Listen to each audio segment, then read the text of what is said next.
Les podcasts de vos communes. Segré en Anjou Bleu. Sur Oxygène pour un nouveau rendez-vous des podcasts de nos communes. Nous partons aujourd'hui du côté de Segré en Anjou Bleu et nous parlons des affaires sociales avec Jean-Claude Granier. Bonjour. Bonjour. Vous êtes maire délégué de la commune de la Chapelle-sous-Goudon, en charge des affaires sociales pour Segré en Anjou Bleu et vice-président du CCAS. À vos côtés, nous retrouvons Michel Léridon. Bonjour. Bonjour. Michel, vous êtes directeur du service social de Segré en Anjou Bleu. C'est ça ? Parfait. Oui. Michel, dites-moi, qu'est-ce que le service social ? Alors, le service social, c'est un service qui a été créé en 2017, en même temps que la commune nouvelle de Segré en Anjou Bleu. Donc, comme vous disiez, il est placé sous l'autorité de la responsabilité de M. Granier. J'en assure la direction. J'ai à mes côtés pour y travailler un travailleur social qui est Anthony Krieger et une secrétaire administrative qui s'occupe plus spécialement du logement social qui est Laurence Madio. Le service social est composé de plusieurs structures et il y a d'abord la commission des affaires sociales qui regroupe 10 conseillers municipaux qui ont été élus lors de l'installation du conseil. Ils sont chargés d'élaborer et de conduire la politique sociale de la commune, d'examiner les différentes demandes des associations à caractère social et de représenter la commune dans les instances locales qui relèvent de l'aide sociale et de l'action sanitaire. Et ça, je pense que M. Granier va en parler tout à l'heure. Autre structure importante qui compose ce service, c'est le Centre communal d'action sociale, plus connu sous le nom de CCAS. Donc, l'accueil est assuré par le travailleur social qui est Anthony Krieger. Le Centre communal d'action sociale a un conseil d'administration composé du président, enfin plutôt de la présidente qui est Madame le maire, qui est président de droit. Mais il y a 8 conseillers municipaux parmi lesquels est élu Monsieur Granier, notamment en qualité de vice-président. Et 8 membres nommés par le maire, issus d'associations qui œuvrent dans le domaine de l'aide sociale. C'est une entité juridique propre, qui a son propre budget, lequel varie entre 210 000 et 240 000 euros par an. Il est chargé d'appliquer la politique tarifaire familiale qui est élaborée par la commune, dont M. Granier va parler. L'application du dispositif de transport à coût réduit également, ce qui a été voté dernièrement. Il se réunit environ tous les mois pour examiner des demandes d'aide, soit financières, soit alimentaires, soit les deux, quelquefois, de situations qui sont compliquées. Petite précision importante, c'est que les membres du conseil d'administration sont soumis au secret professionnel et ne doivent absolument pas dévoiler ce qui est dit en réunion, lesquelles réunions se déroulent à huis clos. On effectue quelques actions diverses dont on va parler tout à l'heure, notamment à destination des personnes âgées. Et on tient également un registre nominatif communal, il y en a un dans chaque commune déléguée, qui permet de recenser les personnes isolées et fragiles, notamment en cas de déclenchement de plan d'alerte du préfet. Et dernière entité importante, ça concerne le logement social, et le logement social l'accueil est assuré par Laurence Madio. Nous travaillons en collaboration avec 2 bailleurs sociaux qui sont présents sur la collectivité, à savoir Maine-et-Loire Habitat et Podelia. Le parc locatif représente environ 1400 logements sociaux sur le territoire de Segré en Anjou Bleu. Notre rôle, c'est d'instruire les différentes demandes de location, éventuellement de recevoir lors d'entretiens physiques les demandeurs de logement qui expliquent leurs raisons pour lesquelles ils souhaitent obtenir un logement social. Et ensuite de faire des propositions, la loi nous oblige à faire 3 propositions pour un logement, des propositions à la commission d'attribution du bailleur pour un logement qui se libère. Voilà un peu ce qui est représenté dans le service social. Merci, on poursuit avec Monsieur Granier. Alors justement, ce qui est important pour tout ce secteur social, c'est la politique sociale de Segré en Anjou Bleu. Quelle est-elle ? Eh bien, bonjour à tous et à toutes. Cette politique sociale a été définie en 2017 lorsqu'on a créé la commune nouvelle et elle s'inscrit aussi dans la continuité de l'action qui était menée auparavant par les équipes municipales. Nous avons poursuivi et amplifié les efforts de justice sociale qu'entreprend la commune de Segré en Anjou Bleu. Cette politique se décline dans plusieurs domaines. Bien sûr, Michel vous a parlé du CCAS, Centre communal d'action sociale. Je n'y reviens pas. Mais aussi, cette politique s'appuie sur une politique tarifaire familiale. Que veut dire ce mot? Cela signifie qu'on permet aux personnes de payer les prestations communales à des prix qui sont fonction de leurs ressources. C'est-à-dire que selon vos revenus, vous ne payez pas le même prix pour une cantine, pour un accueil de loisirs périscolaires, pour une prestation qu'assure la commune. C'est ce qu'on appelle le quotient familial. C'est ce qu'on appelle le quotient familial qui est fonction un peu de vos revenus et de la composition de la famille.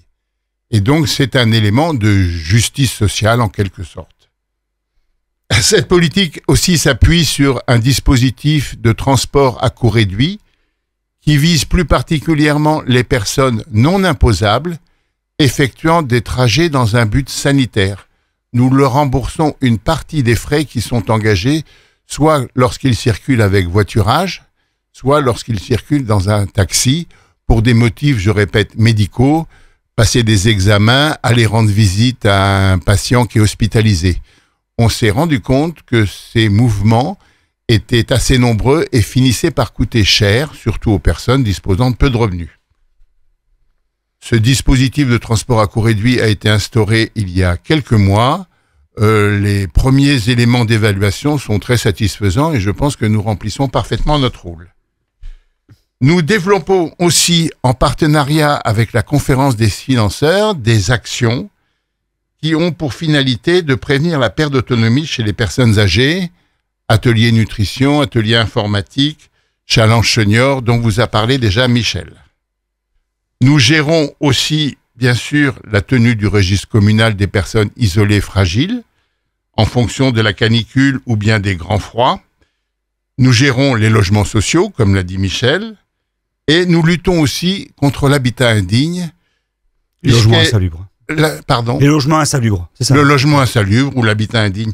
Après signalement à la cellule départementale par les gens intéressés, nous effectuons des visites techniques de ces logements, en présence si possible du locataire et du propriétaire, et cela peut déboucher sur des injonctions de travaux ou voire même des relogements de personnes si un arrêté de péril imminent est pris en collaboration avec l'ARS.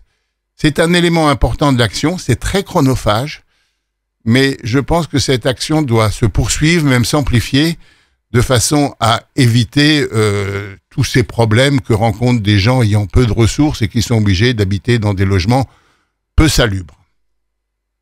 Et enfin, nous participons, bien sûr, en tant que membres des affaires sociales, à des conseils d'administration ou des assemblées générales de nos nombreuses associations qui développent une action sociale.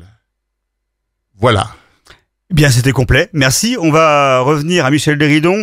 On parle de l'actu du moment et de ce fameux challenge senior.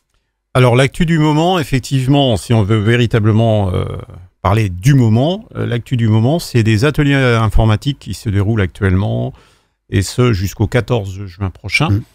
Des ateliers informatiques qui se déroulent par groupe de 8 personnes pour des ateliers qui durent 2h30. Il y a 8 ateliers au total. Pourquoi seulement 8 personnes? Parce que, en fait, ça permet à l'animateur qui encadre ces ateliers d'être très proche des personnes et de pouvoir effectuer des formations, je serais tenté de dire, quasiment individuelles.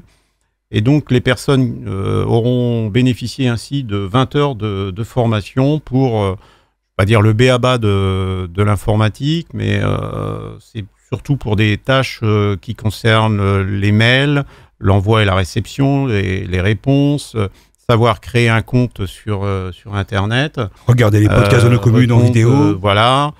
Quand on dit personnellement à certaines personnes que, par exemple, l'horizon 2022-2024, toutes les déclarations de revenus devront être faites par Internet, ça commence à faire peur. Quand vous recevrez votre facture d'EDF ou d'un autre fournisseur d'électricité, il faudra aller la chercher sur Internet. Tout ça aussi, ça commence à inquiéter. Donc ça se déroule donc jusqu'au 14 juin prochain. L'actualité, ça concerne aussi l'organisation d'un challenge senior qui va se dérouler le 24 juin prochain à la salle de sport de Noyant-la-Gravoyère. C'est la 3e édition. On avait été stoppé cause crise sanitaire. 3e édition, un challenge senior. Alors c'est pas le mot challenge, ça veut pas dire compétition sportive, c'est plutôt un challenge que les gens se livrent à eux-mêmes. C'est bien sûr ouvert aux personnes seniors de plus de 60 ans. Ça se déroule sur une journée complète. Il y a 6 ateliers qui durent environ 40 minutes. Des ateliers, alors on a commencé à diffuser des affiches un petit peu partout. Ça concerne il va y avoir des ateliers de badminton, de mémo-pied, de curling. Alors on a demandé à ce qu'il y ait des photos qui soient diffusées. Alors bien sûr, on va pas créer une patinoire pour le curling. Hein. J'y ai cru. Tu as cru? Ben non, ça vient. C'est adapté à la région, on va dire. C'est sur des planches, je crois. Du pilate, du tir à l'arc. Alors là aussi, du tir à l'arc, c'est avec des flèches. C'est pas des vraies flèches qui pourraient être dangereuses, et ainsi que de la marche nordique. Le midi, les personnes déjeunent tout ensemble. Ça se passera également à Noyant-la-Gravaillère. C'est un déjeuner qui sera préparé par le restaurant des Périlleux. On va leur faire un peu de pub au passage. Et dans une salle qui est gracieusement prêtée par le foyer laïque de Noyant-la-Gravaillère. Et tout ça pour la maudite somme de 7 € pour toute la journée. L'idée en général, c'est de faire du relationnel, que les gens se rencontrent. Hein. C'est vraiment faire du lien social. Je me souviens la dernière édition qui avait eu lieu en 2019, donc avant le Covid, à Saint-James-d'Andigné, où les personnes étaient tellement ravies de leur journée qu'ils nous demandaient quasiment si on pouvait en faire une journée tous les trimestres. Ça les aurait intéressés, ce qui est un peu compliqué. Également dans l'actualité, c'est que nous sommes dans l'attente des réponses aux projets que nous avons présentés à la conférence des financeurs, toujours pour les actions dont M. Granier parlait tout à l'heure. Cette année, on a rajouté 2 actions supplémentaires, qui est la préservation de la mémoire d'une part et l'atelier du sommeil d'autre part. Et dernière chose, nous arrivons à bientôt plein été avec des risques de chaleur importante, voire de canicule. Donc, comme le disait M. Granier, le registre nominatif communal est ouvert. C'est sous la forme de la déclaration. C'est aux personnes de se faire recenser auprès de leur mairie déléguée pour que, si vraiment il y a déclenchement du plan d'alerte, on puisse être au plus près de ces personnes et essayer d'être le plus réactif possible en cas de problème qu'elles pourraient éventuellement rencontrer. Voilà. Je vous remercie beaucoup, messieurs. En résumé, si on a besoin de vos services, on peut contacter directement les mairies déléguées? Les mairies déléguées, comme on le dit, ce sont les portes d'entrée de la commune nouvelle. Les mairies déléguées ont toute leur utilité parce qu'elles assurent un service de proximité et on pense que c'est le premier contact que les personnes peuvent avoir. Bien entendu, ensuite, les mairies déléguées font un relais et nous transmettent les informations si besoin. Merci beaucoup pour ce nouveau rendez-vous des podcasts de nos communes. On se retrouve très prochainement pour de nouveaux rendez-vous, justement. Les podcasts de vos communes. Segré en Anjou bleu. Segré en Anjou bleu.